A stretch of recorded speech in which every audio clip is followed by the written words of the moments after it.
Hello everyone and welcome to my Super Saiyan 4 Gogeta guide.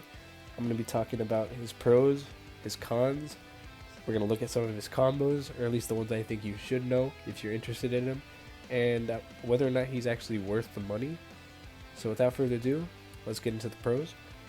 I think his first pro, or something that he's really good at, is that his normals are really fast and they have good range.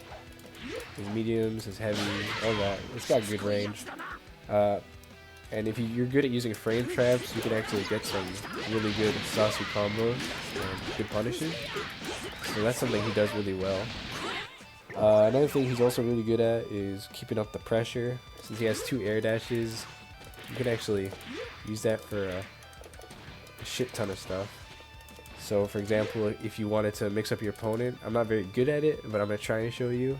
You can just dash forward once and then go behind him like that. It's really good. So he has good mix-ups, so you won't be suffering there. Unlike Gogeta Blue, where you need assists in order to do that. But Gogeta Monkey Edition, he doesn't really need that. He's got good left and right mix-ups. He's got good overheads. And he does have a command grab, which is what the Kamehameha would usually be. But that's his command grab. It's really good. Let's see what else is there. So yeah, he's very difficult to predict on what he's gonna do. So he's very good at keeping up pressure and mix-ups. His damage is also really good. That's something he's really good at. So even when it's scaled, it's amazing. So you won't be lacking in damage either. He's got some really easy damaging combos, so you don't have to worry about damage. He's got really good defensive tools. He has a counter that can be used on the ground and in the air. So you got that. He's got his lariat that goes to projectiles and is a combo tool. And he has a DP that hits all around him. And you get a Dragon Ball each time you use it. So if you wanted to, you can build up Dragon Balls. I don't know why you'd want to do that, but you can. So yeah, and with all this, it makes him really difficult to actually approach and get in on.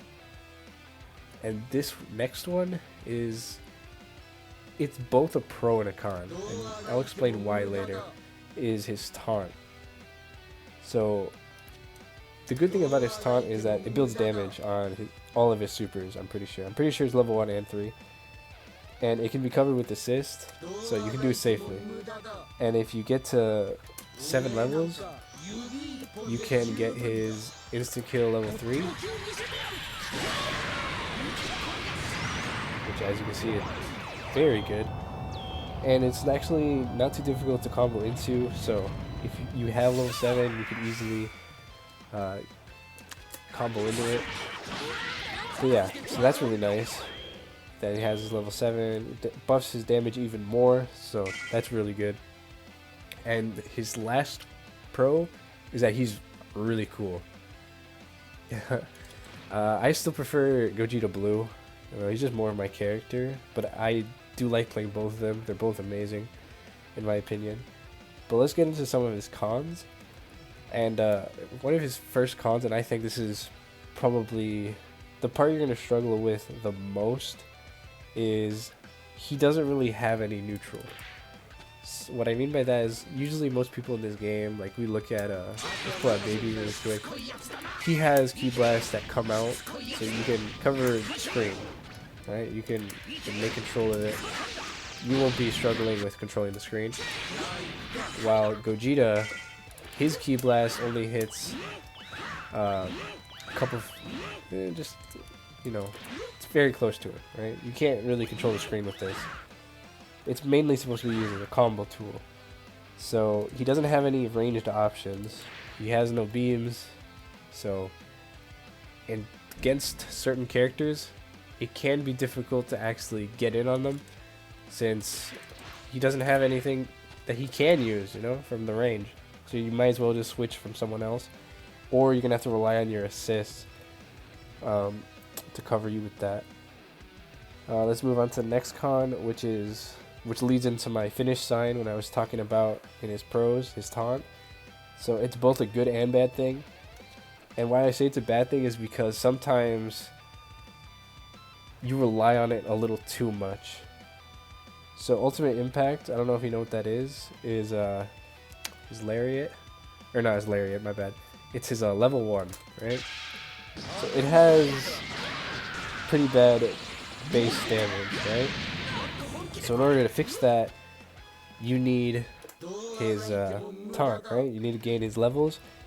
But the problem is that each time you gain a level, whatever super you use, whether it be a level 1 or 3, is going to reset.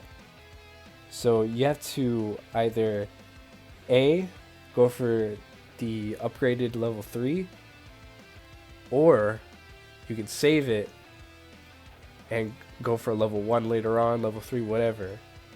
Or you can keep on building it up in order to, you know, get your level 7.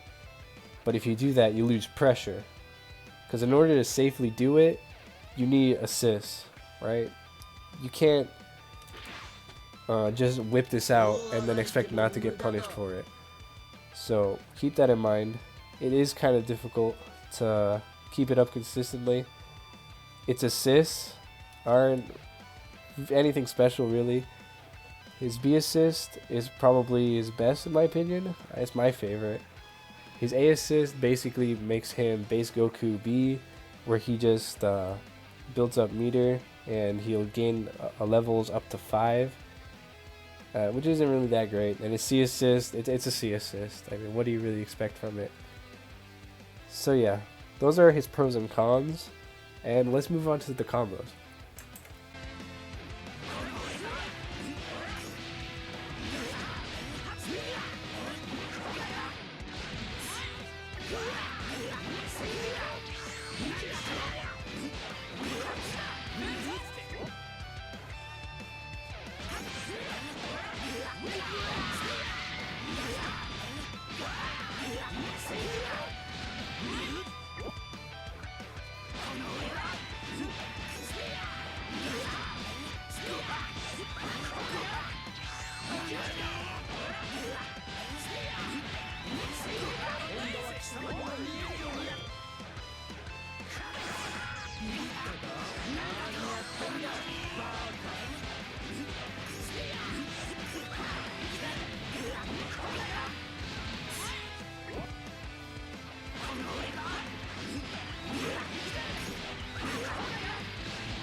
So at the end of the day, I think that Super Saiyan 4 Gogeta, he's definitely worth the money. If you like combo characters, people that are always up in your face, you know, like the bruiser kind of people, you won't be disappointed. He's a lot of fun, he's really stylish, and I think he is well worth your hard-earned $5. But other than that, I hope that you found this guide useful and I explained it well enough and you learned something new, and I'll see you in the next video.